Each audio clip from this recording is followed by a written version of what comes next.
네. 주님 부활하신 것을 기뻐하며 기념하는 부활 주일입니다. 기독교는 부활의 종교라고 보통 이야기를 합니다. 예수님의 부활이 기독교 안에서 차지하고 있는 위치는 너무나 중요하다는 것입니다. 이 부활이라고 하는 요소는 기독교의 초석을 이루고 있는 아주 중요한 진리입니다. 이것은 단순히 기독교의 기초일 뿐만 아니라 저와 여러분의 삶의 기초이기도 한 줄로 믿습니다. 내 삶의 기초는 예수님이 부활이라고 하는 것 위에 세워져 있다는 것입니다. 오늘 부활주일을 맞이하여 다시 한번 이 예수님의 부활이 우리 삶 가운데 어떤 의미가 있는지, 우리가 부활을 어떻게 믿고 추구해야 하는지 말씀을 통해서 살펴보고자 합니다. 오늘 본문에 보면은 예수님께서 아주 사랑하는 가족이 있었습니다. 여러분 잘 아시는 대로 마리아와 마르다 가족입니다. 그 마리아와 마르다의 오라버니 나사로가 병들어 죽게 되었습니다. 그래서 예수님께서 나사로를 찾아서 방문하셨을 때는 이미 나사로가 죽은 지 나흘이 지났습니다. 나사로의 죽음을 슬퍼하고 있는 마르다에게 하신 말씀이 바로 오늘 읽은 본문 말씀입니다. 오늘 본문 요한복음 11장에는 우리가 인생을 살아가면서 절대로 무시할 수 없고 무시해서도 안 되고 우리 삶 가운데 가장 큰 영향을 미치고 있는 우리 삶의 가장 중요한 문제를 다루고 있는데 여러분 그것이 무엇일까요? 그것은 바로 죽음의 문제입니다. 오늘 성경을 보면요, 예수 그리스도에 대하여 우리가 성경을 전체적으로 보게 되면은 어떻게 묘사되어 있는가, 아주 놀라운 사실 한 가지를 발견하게 되는데, 그것은 뭐냐 하면은 예수님이 묘사될 때는 항상 그 밑그림에 죽음이라고 하는 것이 있습니다. 예수님에 대해서 묘사할 때 기쁘고 즐겁고 행복하고 그런 거 이전에 항상 예수님이 등장하는 장면을 보면은 죽음이라고 하는 그 배경 위에서 항상 묘사됩니다. 아담과 하와의 타락은 죽음을 가져왔지요. 이어지는 가인과 아벨의 이야기는 어떻습니까? 형제가 다른 형제를 죽이는 죽음에 대한 이야기입니다. 노아의 방주는 심판으로 인류가 죽음에 이르게 하는 가운데서 방주를 통해서 구원받는 이야기이고, 아브라함은 죽음에 내어줬던 이삭을 다시 돌려받습니다. 모세의 유월절 사건은 한 나라의 장자가 모두 죽음에 이르게 되는 가운데서 생명을 구원받았던 이야기입니다. 여호수아의 이야기 역시 가나안을 멸절시키는 죽음 위에서 진행됩니다. 또 모세를 통해서 주셨던 구약의 율법, 단순히 무엇을 하라 무엇을 하지 말라 이것을 넘어서서 짐승을 잡아 죽이는 제사 위에 기초합니다. 그 율법은 피에 대한 이야기로 가득 차 있습니다. 짐승을 어떻게 잡아야 되는지, 어떻게 죽여야 되는지. 여러분, 제사 지내는 것은요, 거룩한 제사장이 나와가지고 아주 조용히 이렇게 진행되지 않습니다. 구약의 제사는 유혈이 낭자합니다. 왜냐하면 그 성전 또는 성막에서 제물을 직접 잡아서 피를 뿌리고 그것을 가지고 제사를 드렸기 때문에 항상 피 냄새가 진동하고 있었습니다. 그래서 구약의 제사가 드려질 때는 죽음이라고 하는 것을 생각하지 않을 수 없는, 죽음하고 아주 밀접하게 연결되어 있는 그런 것이었습니다. 또 더 나아가서 엘리야는 어떻습니까? 엘리야도 수백 명의 바알 제사장을 죽이는 이야기입니다. 아수르와 바벨론에게 멸망당하는 이스라엘은 수많은 죽음의 피를 흘렸습니다. 그래서 예언서에 묘사된 메시아의 모습은 아주 직접적으로 예수님을 묘사할 때 죽음과 함께 묘사합니다. 죽임 당하신 어린 양입니다. 이렇듯 성경에 묘사되는 메시아 예수 그리스도는 항상 죽음이라는 바탕에서 이야기가 진행됩니다. 왜 그렇습니까? 예수님은 생명이시기 때문입니다. 생명은 죽음이라고 하는 개념이 없으면 굳이 생명이라고 이야기할 필요가 없습니다. 잘 생각을 해보십시오. 생명이라는 단어가 왜 있는가 하면요, 죽음이 있기 때문에 생명이라는 단어가 존재하는 것입니다. 만약 죽음이라는 단어가 없다면 생명이라고 하는 단어는 있을 필요가 없어요.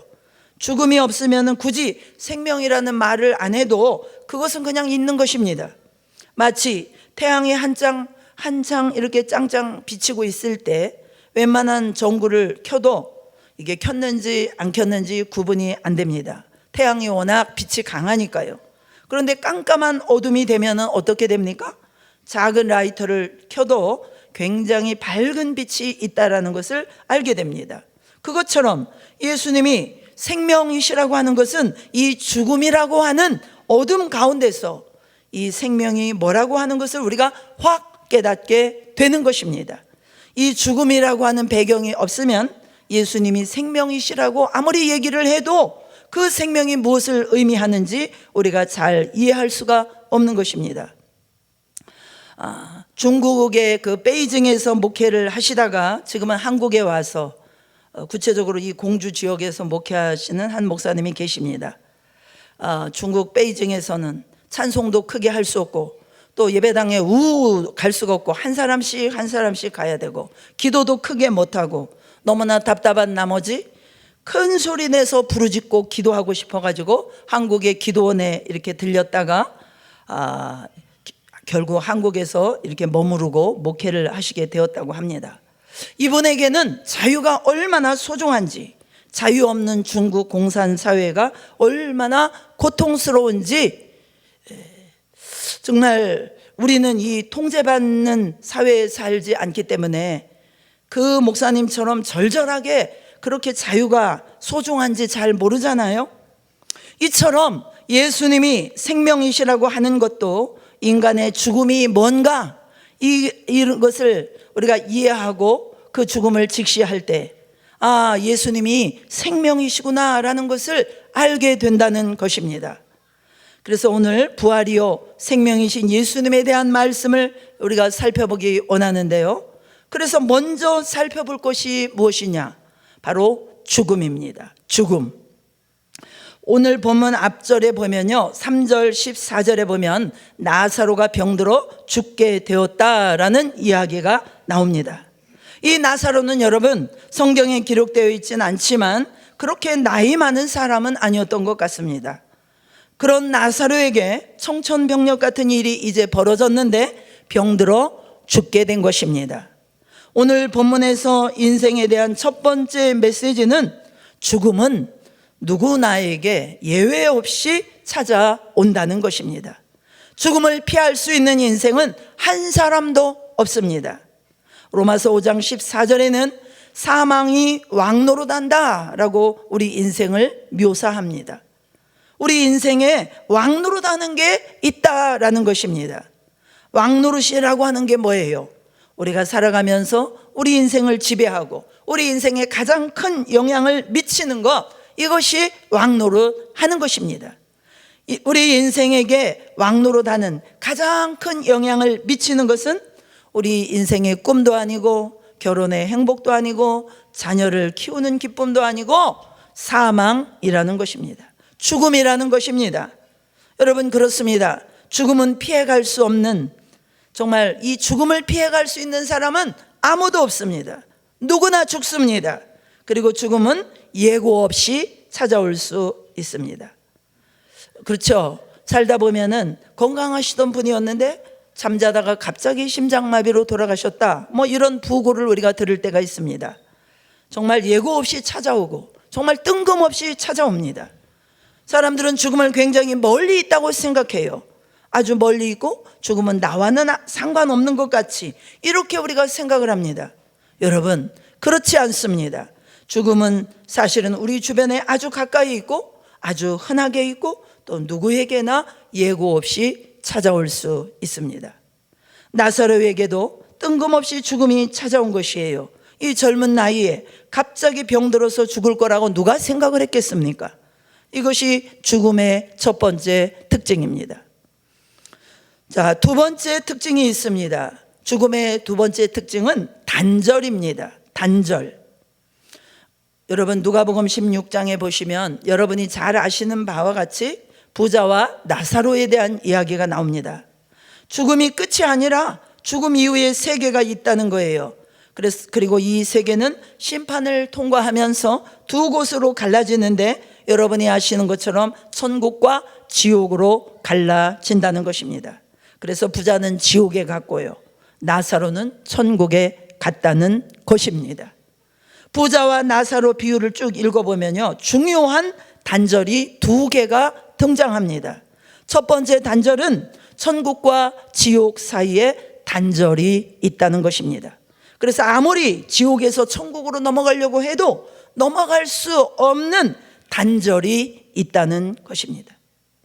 두 번째 단절은 부자가 지옥에서 너무 고통을 받으면서 내 형제들이 이 고통받는 곳에 오지 않도록 나사로를 내 아버지 집에 보내소서 요청했을 때 그 요청이 허락되지 않았다는 거예요.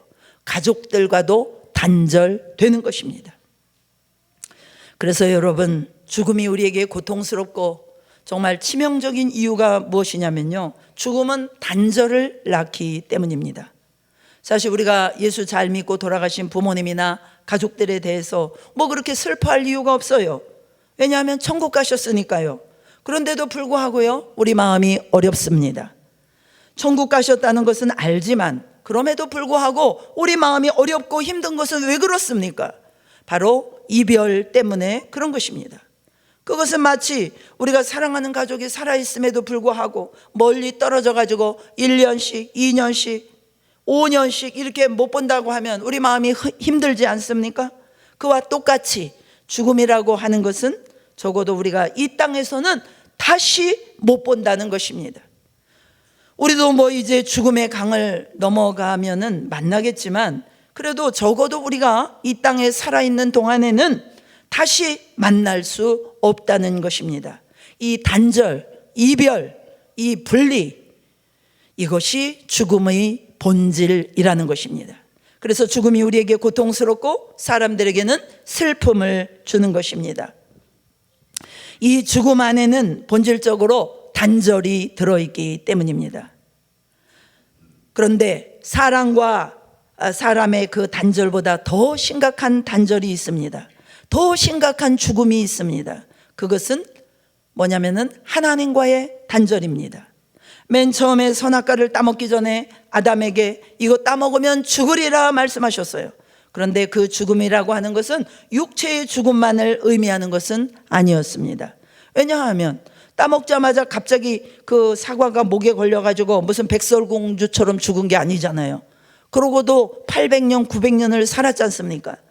그러니까 이 정령 죽으리라고 했을 때 그 죽음은 단순히 육체적인 죽음을 얘기하는 것이 아니고 더 본질적인 죽음을 얘기하는 거예요.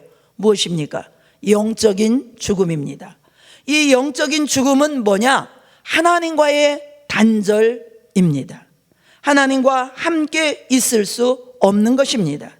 왜냐하면 하나님은 죄하고 함께 거할 수 없는 거룩하신 분이기 때문에 죄가 들어오는 순간 하나님 앞에는 영원히 나갈 수 없게 된 것입니다. 그러니까 다시는 하나님 앞에 나갈 수 없게 되는 단절이 일어나고, 이 단절을 성경은 죽음이라고 하는 것입니다. 그래서 여러분, 죽음은 몸이 죽느냐 안 죽느냐, 이거는 그냥 죽음의 한 종류이고, 죽음의 본질적인 의미는 하나님과 단절되는 것입니다.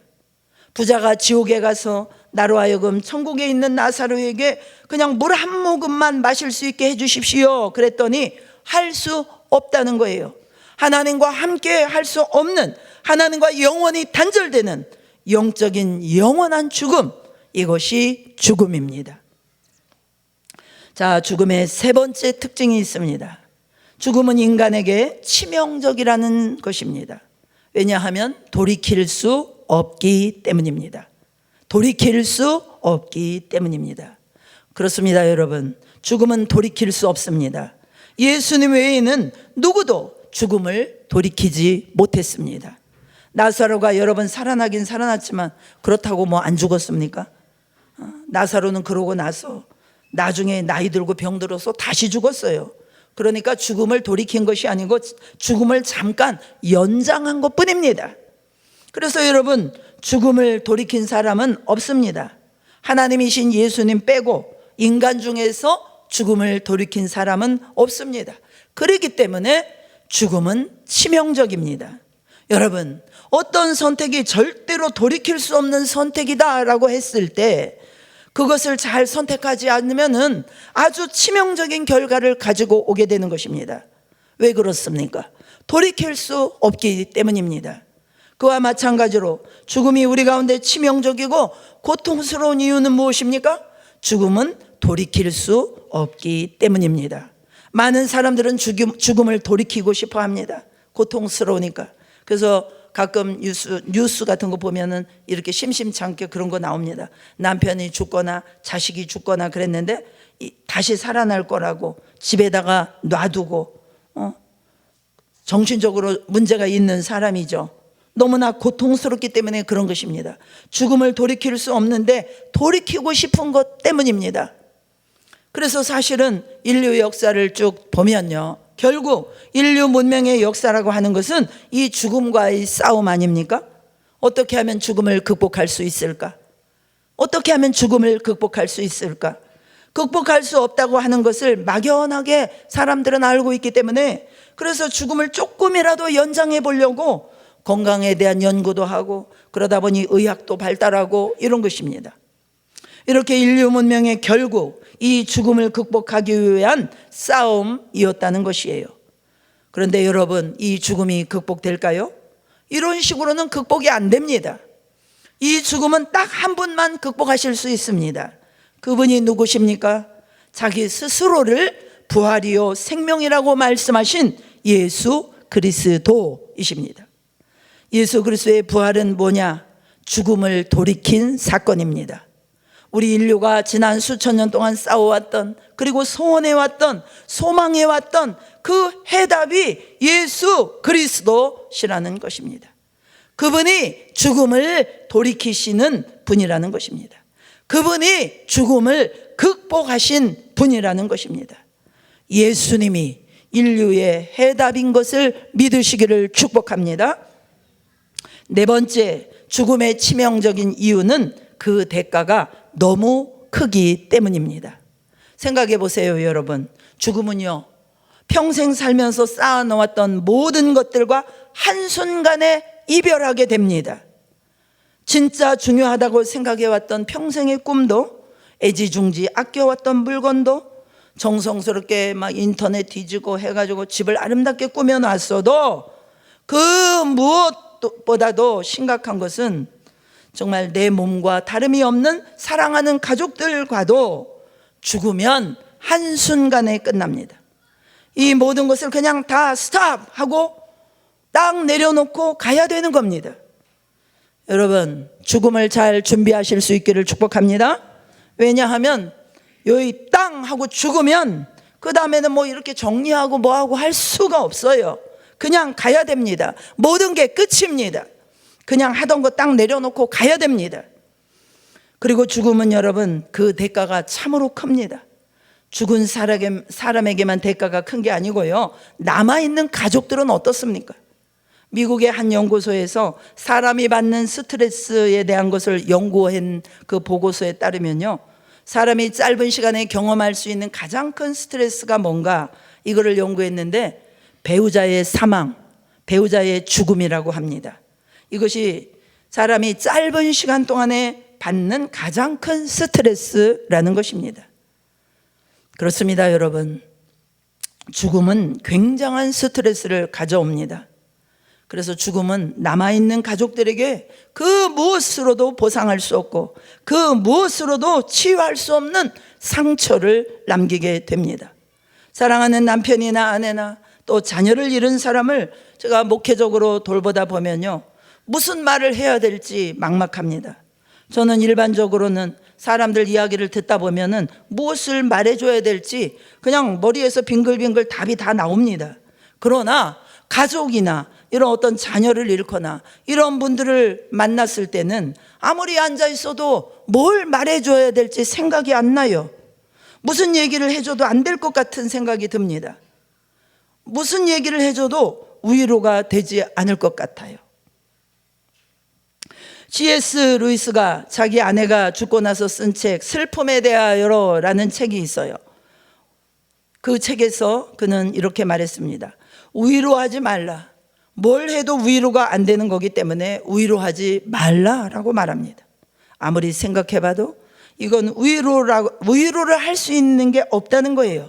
그냥 죽음은 그런 거라고.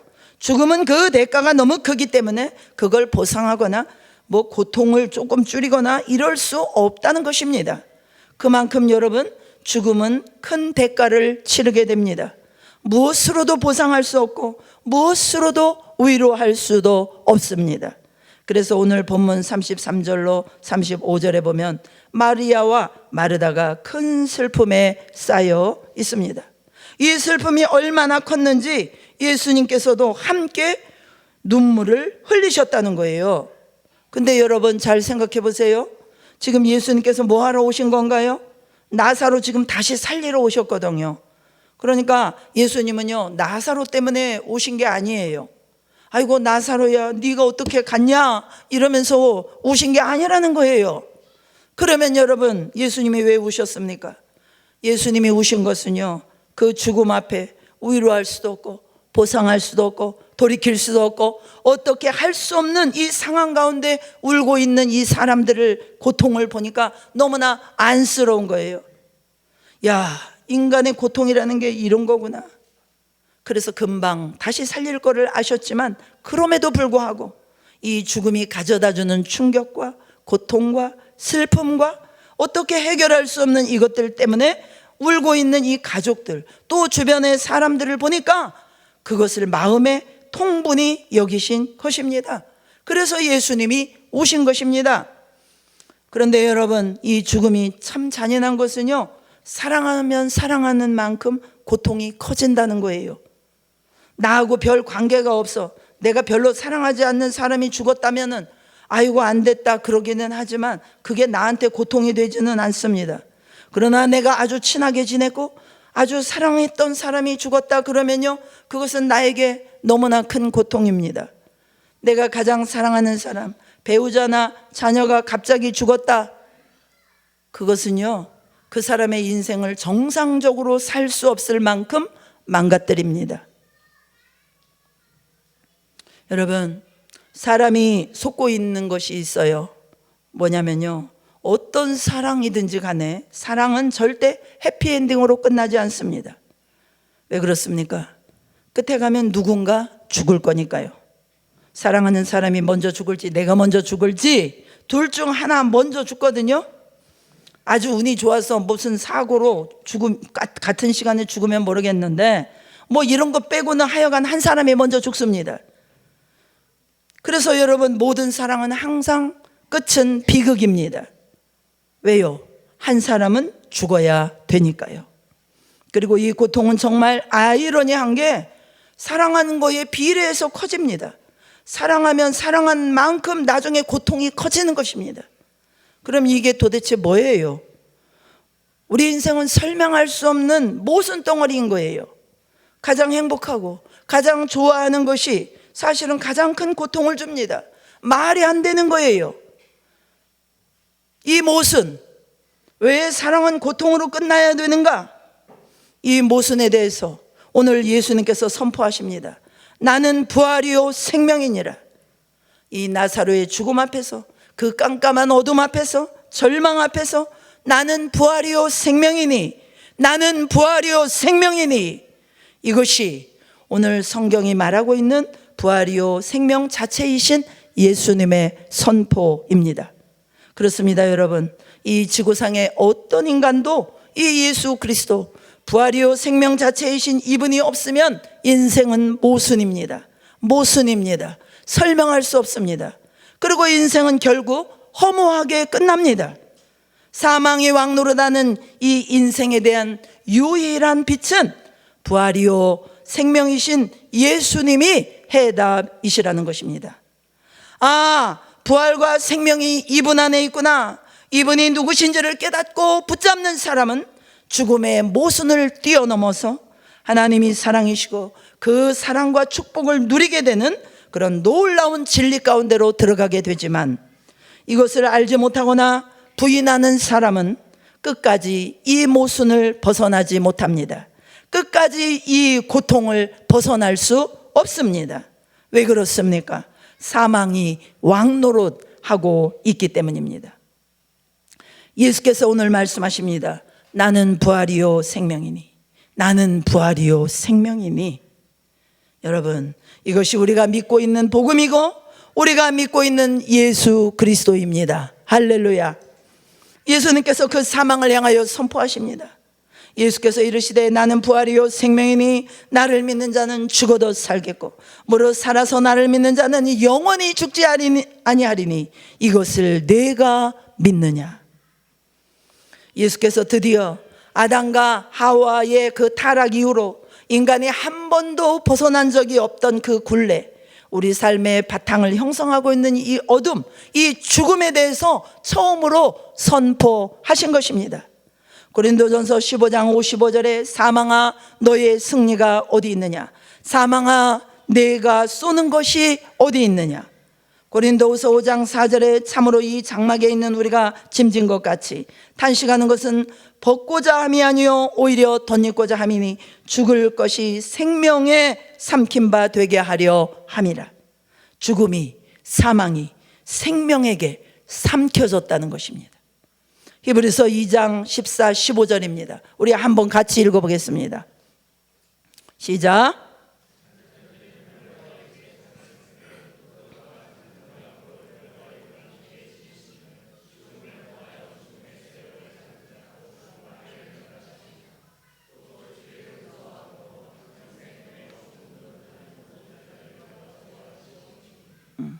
예수님께서 이 땅에 오신 가장 큰 이유, 가장 큰 목적은 뭐냐? 죽음을 통하여 죽음의 세력을 잡은 자 마귀를 멸하시고 죽기를 무서워함으로 한평생 매여 종로로 다는 모든 자를 놓아주려고, 즉 사망을 이기려고 오셨다는 것입니다. 할렐루야. 여러분 믿어주십니까? 기독교는 이 죽음과 생명에 대한 것이에요. 기독교는 종교가 아닙니다. 이론이 아닙니다. 죽음과 생명에 관한 실제입니다. 이 사망을 극복하러 오신 분이 예수 그리스도이십니다. 누구든지 예수 그리스도를 믿는 자에게는 사망을 삼키는 능력이 있다는 것입니다. 이 슬픔 가운데 있는 마르다에게 예수님께서 말씀하십니다. 내 오라비가 다시 살아나리라. 내 오라비가 다시 살아나리라. 그런데 마르다가 이렇게 대답합니다. 마르다가 이르되 마지막 날 부활 때는 내가 다시 살아날 줄 내가 아나이다. 그런데 예수님께서 이 마르다의 대답이 마음에 안 드셨어요. 마음에 안 드셨어요. 저 말이 만약에 마르다의 말이 마음에 드셨다면 내 말대로 되리라, 뭔가 반응이 있으셔야 되는데 저 말에 반응을 안 하시고 예수님께서 25절 26절을 말씀하십니다. 예수께서 이르시되 나는 부활이요 생명이니 나를 믿는 자는 죽어도 살겠고 무릇 살아서 나를 믿는 자는 영원히 죽지 아니하리니 이것을 내가 믿느냐. 여러분, 예수님께서 왜 마음에 안 들었을까요? 마지막 날 부활 때는 다시 살 줄을 내가 아나이다. 틀린 말 아니에요. 분명히 예수님께서도 마지막 날 부활 시키는 거 맞잖아요. 예전에 예수님께서도 분명히 그렇게 가르치셨거든요.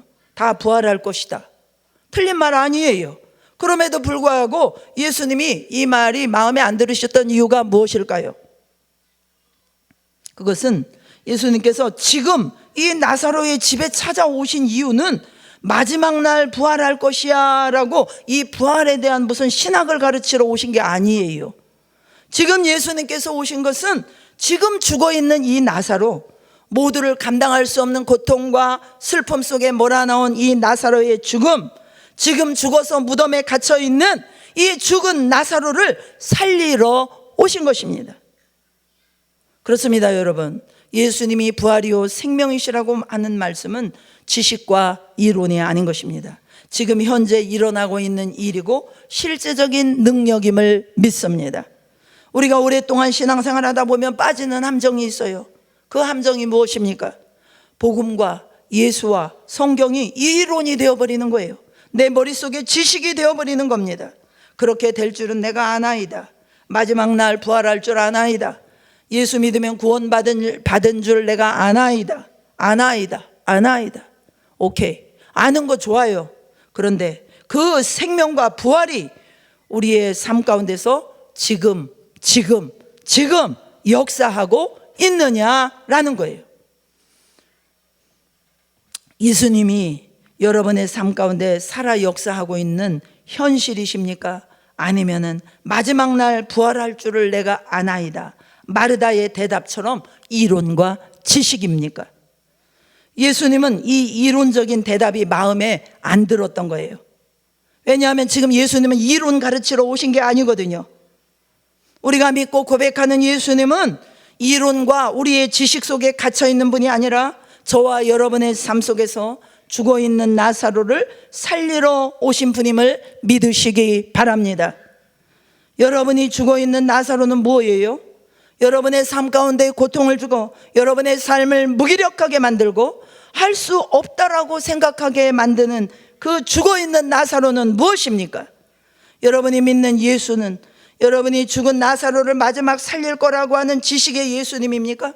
아니면 지금 오늘 찾아오셔서 죽은 지 나흘이나 됐고 죽어서 이미 썩은 냄새가 나는 나사로를 무덤에서 불러내는 부활이요 생명 자체이십니까? 여러분, 우리가 날마다 대면해야 되는 진리는 뭐냐면요, 예수는 부활이요 생명이시라는 거예요. 어떤 부활이요 어떤 생명입니까? 나사로를 무덤에서 끌어내는 능력의 생명입니다. 물론 예수님은 마지막 날 우리를 다시 살리실 것이고 부활의 영원한 생명으로 우리를 인도하실 것입니다. 이 믿음이 틀린 것은 아닙니다. 그러나 이 믿음 속에서 우리의 모든 현재 상황을 포기함으로 묻어버리거나 무기력하게 하는 것이 있다면 이것은 복음이 아닙니다. 예수님이 우리에게 주시는 복음은 현재 지금 사망 권세를 깨뜨리는 능력임을 믿으시기 바랍니다. 마르다의 말이 맞아요. 영원한 생명을 얻으려면 마지막 날까지 기다려야 됩니다. 그렇죠. 나사로가 다시 살아났어도 어차피 죽을 거고, 또 예수님이 사역해 보면 많은 병자들을 고치셨어요. 그런데 그 병자들이 고침받고 다시는 병에 안 걸렸을까요? 안 그랬을 거예요. 그 사람들도 병은 고쳤지만 또 살다가 또 다른 병이 걸렸을 거고, 뭐 그러다 죽었을 거고 그랬을 거 아닙니까? 그래서 우리가 이런 영원한 본질적인 회복, 본질적인 영원한 생명, 자유, 해방을 얻으려면 예수님 다시 오실 때까지 우리가 부활하는 그 부활의 그 신령한 몸을 입게 될 때까지 우리는 기다리는 수밖에 없어요. 그런데 그럼에도 불구하고 예수님께서 마르다에게, 마르다야, 네 말 들어보니까 네 말이 맞는 것 같다. 나사로는 뭐 지금 살려내봤자 어차피 다시 죽지 않겠니? 그러니까 마지막 날까지 기다렸다가 부활시키는 게 훨씬 효율적이 아니겠느냐?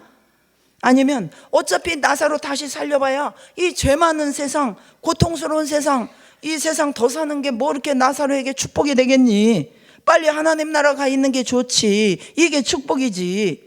이미 장사 지냈으니 그냥 냅뒀다가 마지막 날 살리자, 이러지 않으셨다는 거예요. 무슨 얘기입니까? 예수님은 우리의 영원한 구원에 물론 관심이 있으시지만 동시에 우리가 매일매일 겪고 있는 이 나사로의 죽음과 같은, 우리가 매일매일 겪고 있는 이 고통, 매일매일 맞닥뜨리고 있는 크고 작은 문제들, 우리 삶의 고통, 우리의 삶을 고통 속에 몰아넣고 우리를 절망스럽게 하고 우리를 포기하게 만들고 싶은, 포기하고 싶게 만드는 이런 삶의 문제들에 대해서, 야, 어차피 그거는 그냥 시간 가면 지나가면 돼. 어차피 이 세상도 불타 없어질 거고 너희는 어차피 영원한 천국 들어갈 거니까, 마지막 날 부활될 거니까, 아유, 그러니까 참아, 이렇게 말씀 안 하셨다는 거예요. 오늘 본문이 주고 있는 중요한 메시지가 무엇입니까? 예수님은 우리가 삶 속에서 겪고 있는 사망의 흔적들, 죄 때문에 겪게 되는 수많은 고통들, 좌절들, 억울함, 실패, 분노, 고통, 이것을 무시하지 않으셨다는 것입니다. 그리고 예수님께서는 이 삶 한가운데로 찾아오셔서 이 죽은 나사로를 다시 살려내는 분이시라는 것입니다. 이분이 저와 여러분의 예수님을 믿으실 수 있기를 축복합니다. 오늘 예수님께서 말씀하신 나는 부활이요 생명이라고 하는 이 진리의 말씀이 여러분에게 지식으로 이론으로 머물지 않기를 축원합니다. 특별히 신앙생활 오래 하신 분들일수록 우리의 지식 속에만 가둬두면 안 됩니다. 아침마다 나가서 예수님의 부활과 생명을 만날 때 오늘 다시 부활의 생명을 덧입고 죽었다고 생각했던 내 안의 나사로 하나님 앞에 나가 그분을 만날 때마다 다시 살아나게 되는 이것이 정상적인 우리의 믿는 자의 삶인 줄로 믿습니다. 부활은 내가 먼 훗날에만, 내가 죽고 난 다음에 예수님 재림하시는 날에만 역사하는 것이 결코 아닙니다. 부활하신 생명과 그 능력은 지금 내가 머물러 있는 이곳에서, 현재 생활 속에서, 내가 처해 있는 삶의 현장 속에서 경험될 수 있습니다. 이 부활의 생명은 지금 우리 가운데 역사하고 있는 생명 자체인 것입니다. 이 말씀을 마치신 후에 그 뒷절에 43절 44절 쭉 가서 보면은 예수님이 나사로의 무덤에 가십니다. 죽은 지 이미 나흘이나 지났고 큰 돌이 나사로의 무덤을 막고 있습니다. 이 돌은 무엇입니까? 도저히 해결할 수 없다라고 하는 절망과 좌절과 이 불신앙의 돌을 말하는 거예요. 예수님 명령하십니다. 돌을 옮겨 놓으라. 돌을 치우라. 여러분 안에 어떤 돌이 있습니까? 우리 안에 크고 작은 나사로의 죽음들이 있어요. 그런 크고 작은 고통들, 절망들, 실망들, 상처들, 억울함들, 이런 거 많이 있습니다. 이런 것들을 우리가 이 돌 속에 나사로를 가둬놓은 것처럼 가둬놓았습니다. 이거는 절대로 해결될 수 없는 문제야. 평생 나는 이렇게 살 수밖에 없어. 이건 이미 끝난 문제야. 나는 이것을 회복할 수 없어. 절대로 이것만은 안 돼. 돌로 딱 막아놓았어요. 오늘 이 돌을 향해서 명령하십니다. 돌을 치우라. 돌을 치우라. 예수님, 이것은 불가능합니다. 이거는 도저히 해결할 수 없어요. 괜히 꺼내봐야 그냥 불난 집에 부채질하는 겁니다. 돌을 치우라. 절대로 나사로는 살아날 수 없다고 생각하게 만드는 큰 돌, 그 돌을 치우라고 예수님께서 말씀하십니다. 죽어버린 나사로, 이미 죽어서 오래된, 사람의 눈으로 볼 때는 도저히 가능성이 없어 보이는 그 죽어버린 나사로, 죽어버린 소망, 죽어버린 기쁨, 죽어버린 우리의 열정, 죽어버린 우리의 상황들, 예수님께서 오늘 이 예배를 통하여 명하십니다. 나사로야 나오라. 나사로야 나오라. 놀라운 일이 벌어졌어요. 죽은 나사로가 무덤을 열고 걸어 나온 것입니다. 수족을 배에 동인 채로 걸어 나왔습니다. 풀어놓아 다니게 하라. 풀어놓아 다니게 하라. 죽음을 넘어서는 능력, 사망을 주관하시는 분, 그 예수님께서 말씀하십니다. 사랑하는 여러분, 오늘 이 부활절 주일 예배가 죽어있는 복음이 아니라 나를 살리는 복음이 되시기를 축복합니다. 지식과 이론 속에 갇혀있는 것이 아니라 오늘도 우리 삶 가운데서 죽어있는 나사로를 살리는 그 생명, 그 능력, 그 하나님이 여러분의 하나님이 되시기를 축복합니다. 우리 함께 말씀을 기억하면서 기도하시겠습니다. 예수님께서 오늘 말씀하십니다. 나사로야 나오라. 그 돌을 치우라. 나는 부활이요 생명이다. 나는 부활이요 생명이다. 이 말씀이 우리의 머리가 아니라 우리의 마음 심령 속에 들어오기를 원합니다. 주님, 그렇습니다. 내가 믿습니다. 내가 아는 믿음이 아니라 이제는 나의 실제 상황도 변화시키는 능력의 주님, 생명의 주님으로 내가 믿습니다. 우리 함께 기도하시겠습니다. 할렐루야. 하나님 감사합니다. 아버지, 나는 부활이요 생명이니, 나는 부활이요 생명이니. 오 할렐루야. 주님 감사합니다. 오 할렐루야. 주님 감사합니다. 아버지, 이 죽음의 권세에 매여서 평생 종노릇하며 죽음을 무서워할 수밖에 없고 죽음을 우리가 극복할 수 없었는데 생명 자체이신 예수님께서 아버지 하나님이여 정말 무덤을 뚫고 나오시고 죽음의 권세를 삼키시고 오늘 생명의 능력으로 부활하신 것을 감사합니다. 그 예수님은 장차 우리를 영원한 생명으로 살리시는 주님이실 뿐만 아니라 현재 나의 절망과 나의 고통과 나의 슬픔과 나의 정말 내 생각으로 해결할 수 없는 그 어떤 불가능한 문제라도 이 죽음의 권세를 깨뜨리신 주님의 생명은 능히 해결하실 수 있는 분으로 오늘 주님께서 우리에게 말씀해 주신 것을 감사합니다. 하나님 아버지, 우리가 더 이상 아버지의 나약함 가운데서 절망 가운데 있지 않게 하여 주시고 우리 자신의 한계 속에 갇혀 있지 않게 하여 주시옵시고 하나님 아버지 정말 부활이요 생명이신 주님을 우리가 선포하며 나가기 원합니다. 우리가 그 주님을 고백할 때마다 우리가 그 주님을 믿기로 결단할 때마다 그 생명이 우리의 심령 가운데 우리의 삶 가운데 풀어지는 역사가 일어나기를 원합니다. 하나님 인도하여 주옵소서. 특별히 공동체를 위하여 하나님께 기도합니다. 저희 교회에 아버지 여러가지 공동체의 기도 제목을 하나님 앞에 올려드립니다. 이 부활하신 주님을 아버지 우리가 하나님 앞에 보이며 나갈 때 하나님께서 저희 교회의 모든 기도에 소원하는 제목들을 주님 기억하여 주시옵소서.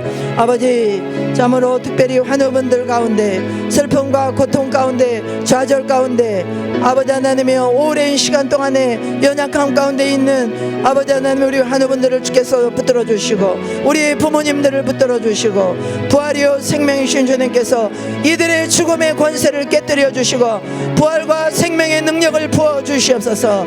주님의 생명의 능력으로 덮어 주시옵소서. 모든 질병이 떠나가게 하시고 모든 죽음의 권세가 떠나가게 하시고 부활이요 생명이신 주님을 기쁨으로 영접하는 역사가 일어나게 하여 주시옵소서. 목회자와 후임 목회자를 허락하시고 또 목회자가 성령 충만하여 하나님의 말씀을 감당하며 또 사역자들 하나님께서 성령으로 말씀으로 충만하게 하시고 하나님 다음 세대들이 믿음으로 일어나게 하시고 하나님 저희 교회가 생명을 살리는 교회가 될 수 있도록 하나님 축복하여 주시옵소서. 이 나라의 민족 가운데 주님 함께하여 주시고 하나님 아버지 또 우리가 조기 대선을 치르는 그런 상황 가운데 처해 있습니다. 하나님 부정선거가 아버지 하나님이여 없이 공명정대한 선거가 되게 하여 주시옵시고 아버지 하나님을 두려워하며 백성을 사랑하는 선한 지도자가 뽑힐 수 있도록 도와주셔서 이 나라가 안정을 되찾고 하나님의 복음을 예루살렘까지 주님의 복음을 증거하는 마지막 주자로서의 사명을 감당할 수 있도록 도와주옵소서. 열방 가운데 나가 있는 선교사님들에게 오늘 부활의 권능을 덧입혀 주시고 핍박의 모든 악한 영들이 떠나가게 하여 주시옵시고 하나님 선교사님들에게 힘을 주시고 능력을 주시고 하나님의 생명을 풀어주셔서 하나님 그들이 발을 딛는 곳곳마다 생명의 역사가 일어날 수 있도록 하나님 축복하여 주시옵소서. 하나님 그렇습니다. 우리가 우리의 한계를 극복할 수 없는 정말 이 죽음의 문제 우리의 어떤 힘으로도 해결할 수 없는 문제를 우리 주님께서 부활하심으로 말미암아 죽음을 삼키시고 우리에게 생명과 부활과 소망을 주신 주님을 찬양합니다. 우리를 마지막 날에 다시 살리실 뿐만 아니라 지금 현재 내가 가지고 있는 모든 상황 속에 들어오셔서 그 생명의 능력으로 우리와 함께 하시고 역사하시는 주님을 선포합니다. 하나님 저희 교회 공동체 가운데 또 정말 이 부활절 아침에 생명과 부활의 주님을 살아계신 주님으로 만날 수 있도록 축복하여 주시옵소서. 예수님의 이름으로 기도합니다. 아멘.